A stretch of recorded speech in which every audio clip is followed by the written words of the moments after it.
Hello everyone, good evening, welcome back to my channel. কেমন আছো বলো তোমরা সকলে?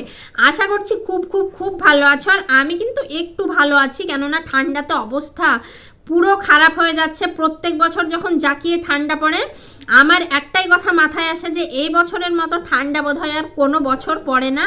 তো এবছরও মানে এবছর সবচাইতে বেশি ঠান্ডা কিন্তু এখন পড়ছে। আর মনে হচ্ছে যে এই বছর বোধহয় ঠান্ডাটা সবচাইতে বেশি। এইদিকে 4-5 দিন ধরে তো তোমার রৌদ্রের দেখা পাওয়া যায়নি।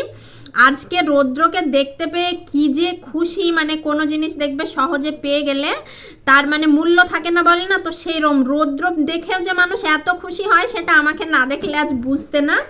তো যাই হোক, ঠান্ডা পড়তে শুরু করে আমাদের বাড়ি থেকে বেরোনো তো টোটালি অফ। আমরা মা ছেলে একদমই বেরোই না। বা আহিলের পাপা যে কদিন ছিল সেই কদিন কিন্তু প্রত্যেক দিনই বেরিয়েছি। তখন আর ঠান্ডা ফান্ডা লাগে না। মানে একজন দেখবে সঙ্গী সাথী যদি থাকে না তাহলে কোথাও গিয়েও মজা আর যেতেও ভালো লাগে। আর একা একা হলে না দেখবে মানে ভালো লাগে না, মনে হয় যে না বাড়িতেই বসে থাকি। তো আমার অবস্থাটাও এখন ঠিক তাই। কেন বললাম এই কথাটা চলো তোমাদের আগে বলি। তো রেখা অনেক দিনই ছিল এখানে। রেখা চলে গেছে এই জানুয়ারি মাসে। তোমাদের বলবো করে আমার বলাই হয়নি। তো যাই হোক, রেখা আমি একসঙ্গে প্রায় 1.5 বছর তো হয়ে যাবে হয়তো একসঙ্গে ছিলাম। তো রেখার সঙ্গে মানে এমন একটা অ্যাটাচমেন্ট তৈরি হয়েছিল, কি বলবো তোমার, মানে কোথাও যাওয়ার কথা শুনলে ইভেন রেখা যদি একদিন বাবার বাড়ি কি কোথাও যেত, মানে কতক্ষণে আমি মানে ও আসবে, আমি ফোন করে ওকে পাগল করে দিতাম। বা আমিও যদি একদিন কোথাও যেতাম তো বাড়ি কখন আসবো এই হচ্ছে, মানে তাড়াতাড়ি বাড়ি আসেন, তাড়াতাড়ি এই বলে ফোন করে আমার মাথা খারাপ করতো। তো বিশ্বাস করো, মানে থাকতে যে পারবো। রেখা যখন চলে গেল জানুয়ারির মানে প্রথম দিকে চলে গেছে, তো এত মন খারাপ লাগতো। মানে সময়ের সঙ্গে সঙ্গে যদিও সবটাই আস্তে আস্তে ঠিক হয়ে যায়, তবুও রেখাকে বড্ড মিস করি। ভালো লাগে না, রেখা থাকে না বলেই মানে আমার এখানে মন টেকে না। সকাল আর সন্ধ্যা দুবেলা করে কিন্তু রেখা আমার ঘরে এসে ঘন্টার পর ঘন্টা আড্ডা দিয়ে যেত। আমিও কখনো ওর ঘরে যেতাম, বাট ওই বেশিরভাগ সময়টা আমার এখানে আসতো, যেহেতু আহিলের পাপা থাকতো না ধরো। তো যে কারণে মানে ভীষণ মজা করে দিন কাটতো। ওর পাপা মানে না থাকার সময় যে একা থাকি বা কিছু আমি ফিলই করতে পারতাম না কোনো সময়। বাট এখন আহিলের পাপা মানে চলে আহিল নয় সরি রেখা যাওয়ার পর যে কয়বার আহিলের পাপা স্কুল গিয়েছে বিশ্বাস করবে না, মানে চোখ দিয়ে জল বেরিয়ে যায় ও যখন যেত। আর রেখা থাকতে মানে একজন সঙ্গী সাথী ছিল তো অতটা খারাপ লাগা ছিল না, সত্যি কথা বলতে কি। ওর পাপাও নিশ্চিন্তে যেত যে না এখানে আমরা একা ফিল করি না, বা আমাদের সময় কাটানোর জন্য কেউ আছে। তো ও এখন মানে খুব আফসোস করে, বলে যে তোমাদেরও নিয়ে চলে যাব, ঠান্ডাটা যাক, তোমাদেরও নিয়ে যাবো আমাদের সঙ্গে, এরম বলে। দেখতেই পাই যে একা থাকি, মানে সময় কাটতে চাই না, বিশ্বাস করো ভালো লাগে না একদমই। তো রেখাকে ভীষণই মিস করি, যদিও এটা হবারই ছিল, কেননা ওর বাড়ি করবে, ওর জায়গায় চলে যাবে। আমি যখন বাড়ি করব আমি আমার জায়গায় চলে যাব। তবুও না মানে জানি তো সবটাই, বাট মন তবুও মানতে চাই না। এই হচ্ছে অবস্থা। এই কারণেই আর বাজার ঘাটও বেরোই না, দেখতেই পাও সেভাবে। তো যাই হোক, মানে কথাগুলো বলতে গিয়ে না আমি নিজেই কেমন একটা ইমোশনাল মতো হয়ে যাই। তো এই সব কথা বাদ দাও। তবে রেখা বেশি দূরে যায়নি, কাছেই গিয়েছে। রেখা যাবার পর এসেছিল 2-4 দিন। তো ঠান্ডাটা চলে গেলে রেখা যদি থাকে তো ডেফিনেটলি রেখাও আসবে, আমিও যাব। বাট ওই এক জায়গায় থাকতে সেটা তো আর হবে না, বাট যাওয়া আসা চলতেই থাকবে। আসলে কি হয়েছে বলো তো, আপাদের নিচের ঘরে যেখানে রেখারা থাকতো, তো আপাদের এসি ফ্রিজ এইসবের দোকান, তো এখন যেহেতু শীতের সিজন তোমার মাল বেশি স্টক করে রাখে, তো সেই কারণে ওদের ঘরটা ছাড়তে হলো। আপারা ওই ঘরে মাল টাল রাখবে, তো এই কারণে বেশি দূরে নয়, কাছেই আছে। তো যাই হোক, আহিল এখন ওই ঘরে মানে খেলাধুলো করছে। ওকে বললাম একটু বসতে। আমি গেছিলাম বাজার, আমি আহিল সন্ধ্যাবেলা করে অনেক দিন পর। একটু বাজার না গেলে না পেটে খিল লাগিয়ে বসে থাকতে হতো, খাবারও জুটতো না, এরকম একটা অবস্থা। মানে আহিলের পাপা তো এবারে চলে গেছে ধরো, তো বাজার কি লাগবে না লাগবে সেভাবে কোনো কিছুই করে দিয়ে যেতে পারেনি। আর আমিও কি শেষের পথে কি লাগবে সেটা বাড়িতে থাকতে পাইনি, তো মানে বুঝতেও পারিনি। আর মাছ মাংস তো এবার নেই, আমার ফ্রিজ পুরো ফাঁকা। এই সপ্তাহটা আমাকে ডিম খেয়ে কাটাতে হবে। 1 পাতা ডিম এনে দিয়ে গেছে, দেখতে পেয়েছো। তো যাকে 1 সপ্তাহ ডিম খাইয়ে কাটিয়ে দিতে পারবো, সেটা কোনো ব্যাপার না। তো চলো বেশি বকবক না করে তোমাদের জিনিসগুলো দেখাই। প্রথমেই তোমাদের দেখাবো বিস্কিট, কেননা এই শীতে চলে এসেছো মানে জিনিসগুলো দেখাবো, আর মানে ও ওয়েট করতে পারেনি, ও চলে এসেছে। এসো এইদিকে বসো, তোমাকে দেখা যাচ্ছে না। পড়বে, পড়ে যাবে। এখানে বসো, কথা বলবে না, বসতে বলেছে, চুপ করে বসো।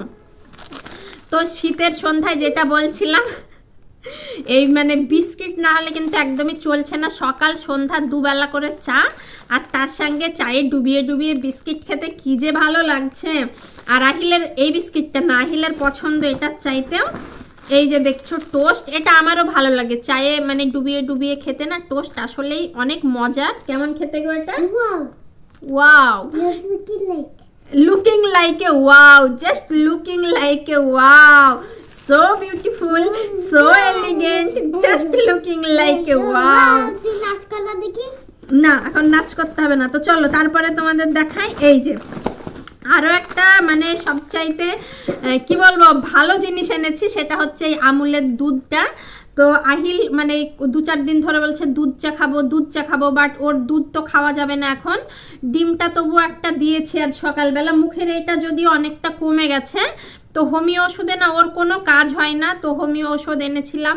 তো দেখতেই পেয়েছো কমেনি, বরঞ্চ ওই বহরমপুরের ডক্টরকে দেখিয়ে যে মহলমটা দিয়েছিল সেটা দিয়ে এখন 80%ই ভালো হয়ে গেছে। তবুও যেহেতু এটা অ্যালার্জি, তো ডিম দুধ এগুলো না খাওয়াই ভালো। তো ভাবলাম জানুয়ারি মাসের তো 20 তারিখ হয়ে গেছে, এই 10 দিন আর দুধ নেব না, একদম ফেব্রুয়ারি থেকে দুধ নেওয়া স্টার্ট করব। তো ততদিন পর্যন্ত এই যে আমুলের এই দুধটা দিয়ে চা খাবো। আর এটা আমি আজকে এখন সন্ধ্যাবেলাতেই বানাবো দুধ চা।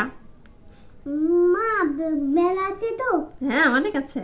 তাই সারাদিন তো বানানো যাবে। সারাদিন খাবে তুমি? হ্যাঁ সারাদিন খাবো। ঠিক আছে। তো এই গেল একটা 200 গ্রামের বোধহয় আমুলের দুধটা। আর তোমার নিয়েছি এই যে কাজু, এখানে বেশ অনেকটা 300 গ্রাম মতো কাজু রয়েছে। এটা আমি খোলাটাই নিয়ে থাকি, নেড়ো না, খোলা কাজুটাই নিয়ে থাকি। কেননা তোমার এই যে খোলাগুলো দেখো বেশ ভালো প্যাকেটের মতো একদম ফ্রেশ, বাট এটার দামটা অনেকটা কম। তোমার প্যাকেটে যে ছোট ছোট কৌটোগুলো থাকে না, ওগুলো প্রায় 100 টাকা করে শ নেয়, আর এগুলো তোমার 70 টাকা করে শ নেয়। তো এই কাজুগুলো বেশ ভালো, আমি এই খোলাটাই নিয়ে আসি। আর তার সঙ্গে নিয়েছি কিশমিশ, এটাও 300 গ্রাম নিয়েছি।